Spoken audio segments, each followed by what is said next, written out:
Welcome to Chillin' 101. We hope this video helps. You start by confirming the TV model and current firmware so menu labels match. Do this quickly to avoid confusion.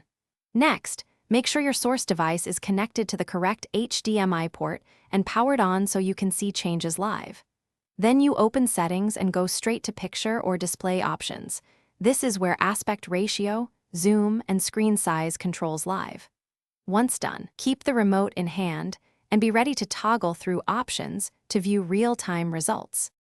You now experiment with aspect ratio choices to match the source.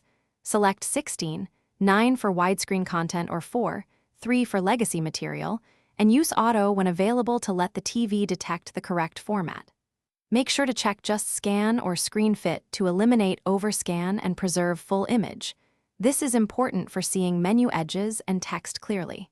If the image still feels off, use horizontal and vertical position or size adjustments to center and scale the picture precisely. Testing with a sharp edge, you finish by saving the picture mode or preset so your settings persist across inputs and reboots. This avoids repeating the process. If parts of the image are cropped after changes, make sure just scan or screen fit is enabled and check the source device's output resolution and HDMI settings, as mismatched resolutions cause cropping.